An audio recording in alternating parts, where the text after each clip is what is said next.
abantu bafani baffe lwaki bo balina entalo teri lutalo ligoba beevu no n'ebyo bibaawo kati golina olutalo kuba maaniyo wabeerawo mwagizi Arsenal naye bibaawo. That's the thing, that's the life we live in, that's the reality. So mubagambe tebaddamu kwevuma teri kwevuma kubeerawo bambi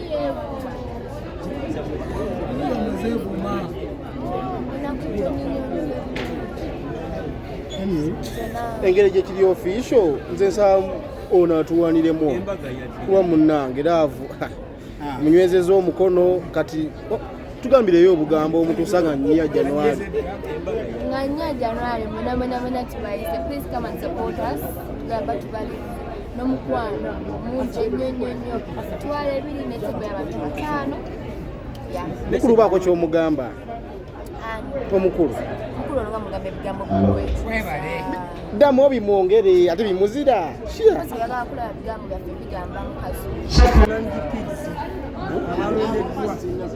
nedda bino bya buli omu tumwaniriza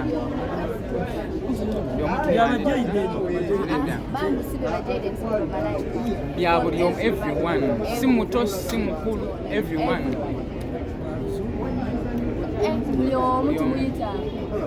banaye buli omu tumukoowoola mwena gye muli tubakunga banange musobola okujja ati yamutwagire mwagire ne badansa baffe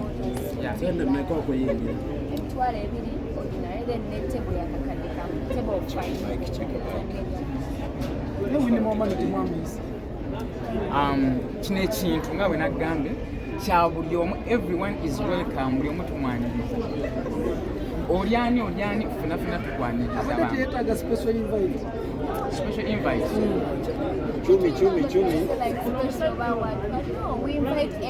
everyone is invited invitation to Jumuadi like everyone is invited everyone kyababulu mu family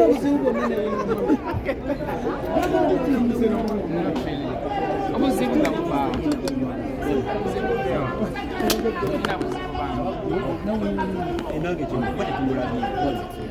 no like ba influencers bangi abatalabiseeko wano naye nga bambi batuyambyeko mu ngeri ekimu kati buli omu tumuyise no we not no like as I told you ba influencers bangi sigena menya mannya nto naye bambi kantu alina guno omukisa bambi mbeebaze. These guys are really supporting. Okay, tugende ndoza ke Nisa Henry leero yatandika. Yeah, I go by names of Nisa Henry. Enyo mu Luganda bannange. Egesa Henry gemanya nga ndi influencer ku TikTok, YouTube, Instagram. At the same time ndina dancer. Yeah, nga ndine co-host wange. Zaira nawe tubuuzeeko. Olwaleero lwaki tuli wano mu Luganda? Olwaleero tuli wano eno kubanga twagala Gata tofaayo. We are here because we organized a press conference.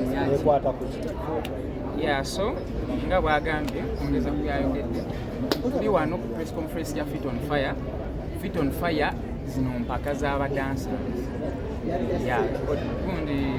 So this is a press conference nga zo mpaka zigenda beerayo nga nnya January omwaka ogujja. Lwaki mwasazeewo ziteekateeka? Zino mpaka twazitegeka nga za kuyambako badansa ababiri abali bonna ng'engeri gye tulina mu platforms so bayambako nabo ne bafuna platform. Kumwe kuliko omuzinyi inspiration y'okuteeka empaka zino evaawa?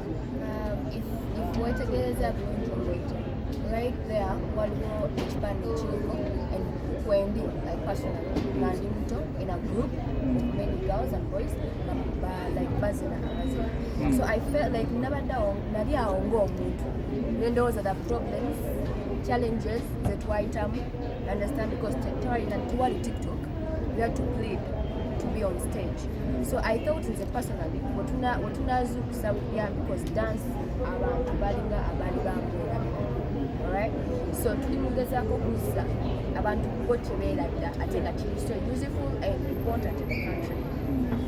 Mu process yonna dance groups meka ze mufunye era abadde beewandiisa batya transparency ki abantu gye baba basuubira ku final day? Tubadde ne many groups zibadde nyingi but tukola auditions, right? So netulondamu abantu up to that abagenda okukola ku finals so kwongereza ku kyayogedde, so bano abaana twaba opportunity eyo okuregisitaringa mitwalo 5 gyokka baregisteringa ne katuuka akaseera nga tulina okugenda mu auditions tusunsulemu abamunaye abanagenda ku finals era mu groups ezo twafunamu groups zaali 10 naye twayongeddeko group endala. Group endala mwazongeddeko nga tezise mu audition? Teyayise mu audition era lwaki? Naye yayita mu auditions naye like bajudge with the hosts twalaba nga eyo team so qualifying, it qualifies naye ko bali tebagironze, so something called like a wild card naye twagigaseko egenda sooka etukakasa nti esobola okwetamu zina empaka then empaka zigenda maaso. Ng'ovudde ku kyokuwangula ssente oba n'ebirala, bintu ki omuntu agenda okuwangula oba n'agenda okwetaba mu byagenda okufunamu nga dansa? So nga bwe nagambye me and her nammwe nga bwe muli wano dansa yina ina agenda okubeera kwemwezo competitions agenda kuba yefunidde omukisa ogw'okufuna platform abantu bamumanye. Bayimbi bangi baliyo banoonya badansa bakozesa mu videos naye bafunamu obuzibu like nga mulina badancers ababaddewo naye nga temumanyi eni okufunyaza utu. So this is the time bagenda bawa obudde babalabe bagenda kufuna emikisa kubanga ate eri atabamanyi muli ba Luganda nkolagana ki eriwo wakati wammwe? So me and her it's girlfriend and boyfriend. So mwakwatagana okubeera nga mupushinga kino ekintu mu maaso? Yes sir. Abala mubuuze banze nkomya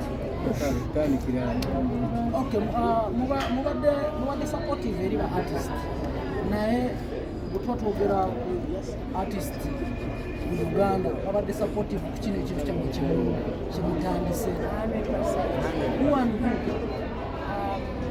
mbamenya amanya gange nyinza obutasobola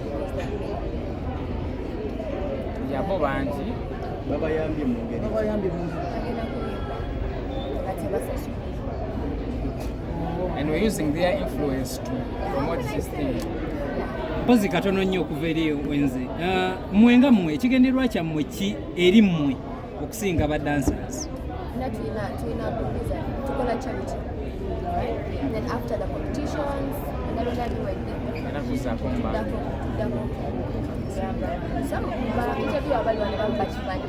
anti oli mukubuulira wa TV ata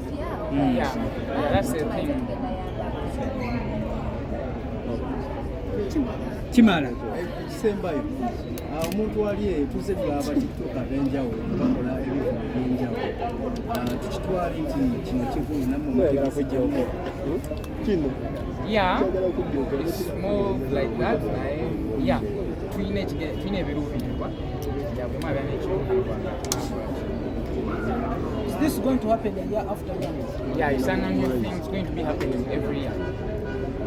Omuntu olunaku asobera okubalabanga attachment yammwe eyongera okubeera official.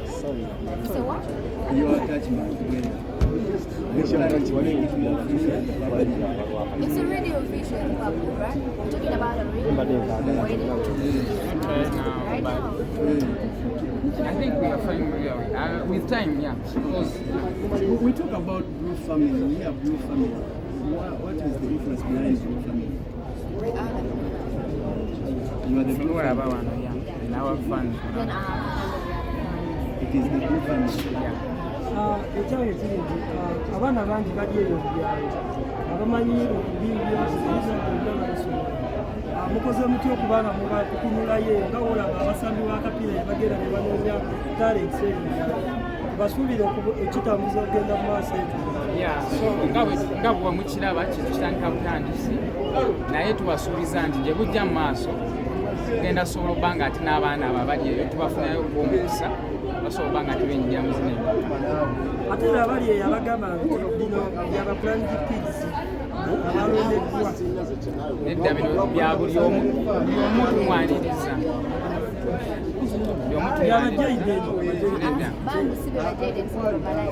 bya buli omu everyone si muto si mukulu everyone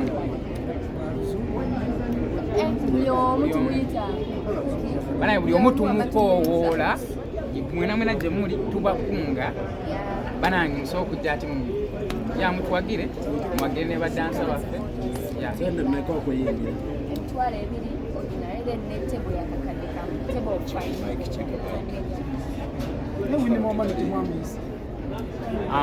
kino ekintu nga bwe nagambye kya buli omu everyone is welcome buli omu tumwaniriza olyani funafuna tukwaniriza special invite chumi everyone is invited invitation to Jumuadi like everyone invited everyone kyababulu mu family not really obuzibu nga bubaawo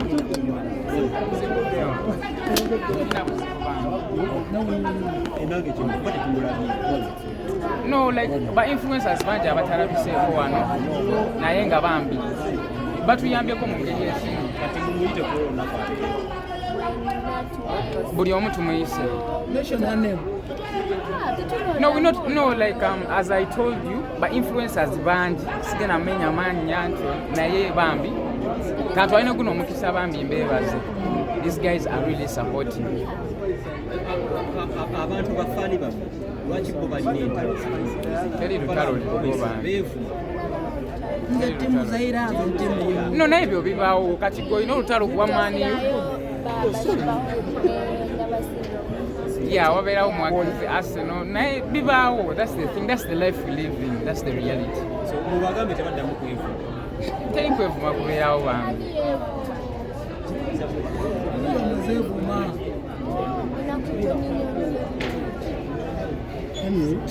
engeri gye kiri official nze nsaba ono atuwaniremu kuba munnange laavu munywezeza omukono kati tugambireyo obugambo omutuusa nga nnya January muna tubayise please come and support us tugamba tubali n'omukwano mungi ennyo twala ebiri n'etego y'abantu 5 mukulu baako ky'omugamba omukulu olunga mugambe ebigambo bwebale ddamu obimwongere ate bimuzira oyagala kulaba bigambo byaffe bigamba mukazi amanya enzaako 10 ofaki maliriza nnyo abakulu mu famire yogera ate yogera aha tusereeti naye maliriza nnyo Zayrababy wamu n'emisaale male mujje mukuuzeeko wano olumu mu famire ono egesa wamu ne Zayrababy baamuno mukwate bulungi thank you ye famire ewuli obulungi saba kiri bulungi okufamire naki nabbi bwebali kujja era nange ngezezaako yadde mbadde ebula omanye emotoka naakagifuna siba kiri so tubasaba bambi ngenda kusoma mwezi zigenabera nekakozena nya January mbasaba tubeerawo wano ffenna obulango mubutukolere abantu ate nabamutegeera nayategeere siba kiri bulungi okufamire Green family kuna nyoko